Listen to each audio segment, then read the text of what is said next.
Okay viewers, very warm welcome back to my YouTube channel TET মন্ত্রাস। তো viewers, আজকে যে video সেটা হচ্ছে রিভিউ পিটিশন নিয়ে।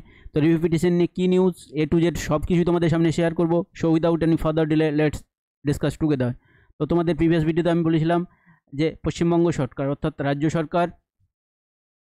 সরকার এবং SSC অর্থাৎ স্কুল সার্ভিস কমিশন তারা আলাদা আলাদাভাবে কী করেছে না সুপ্রিম কোর্টে রিভিউ পিটিশন দাখিল করেছিল। এবার দেখো, এই যে রিভিউ পিটিশন এটার শুনানি কিন্তু খুব শীঘ্রই হওয়ার সম্ভাবনা ছিল। কেন? তোমরা জানো যে আমাদের যে অনগোয়িং চিফ জাস্টিস তিনি 13 মে অর্থাৎ 13 মে কী করতে যাচ্ছেন না অবসর গ্রহণ করতে যাচ্ছেন। এবার যেহেতু তিনি জাজমেন্ট দিয়েছিলেন, অতএব তিনার সামনেই কি এই রিভিউ পিটিশনটা ফাইল করা হয়েছে।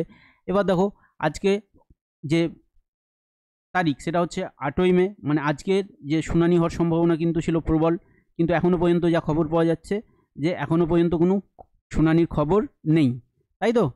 এখনও পর্যন্ত কোনো খবর নেই।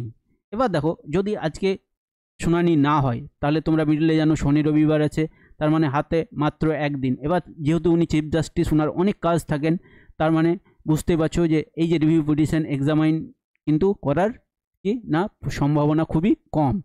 এবার দেখো, আজকেও হতে পারে, কারণ দেখা গেলো হয়তো লাস্টে 11th আওয়ারে গিয়ে তিনি করছেন। কারণ তোমরা জানো যে রিভিউ পিটিশন কিন্তু জাজেরা কী করেন না নিজের চেম্বারে কী করেন এক্সামাইন করেন, ওপেন কোর্টে করেন না। তো যদি 11th আওয়ারে করেন বা কোনো নিউজ আসে তাহলে অবশ্যই তোমাদের সাথে শেয়ার করব।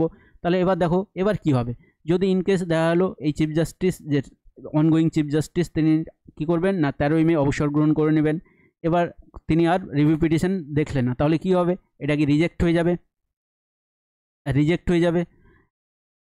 দেখো, অনেক চ্যানেলে বলছে যে রিভিউ পিটিশন রিজেক্ট। যদি রিজেক্ট হয়ে যেত তাহলে তো বুঝতেই পারছো যে এটা নিষ্পত্তি হয়ে যেত। যেহেতু ডিভিশন বেঞ্চের রায়, একজন যদি জাজ চলে যান তাহলে আরেকজন তো থাকবেন, ঠিক আছে? এবার যে নতুন চিফ জাস্টিস আসবেন উনি নতুন বেঞ্চের সামনে এটাকে রাখবেন।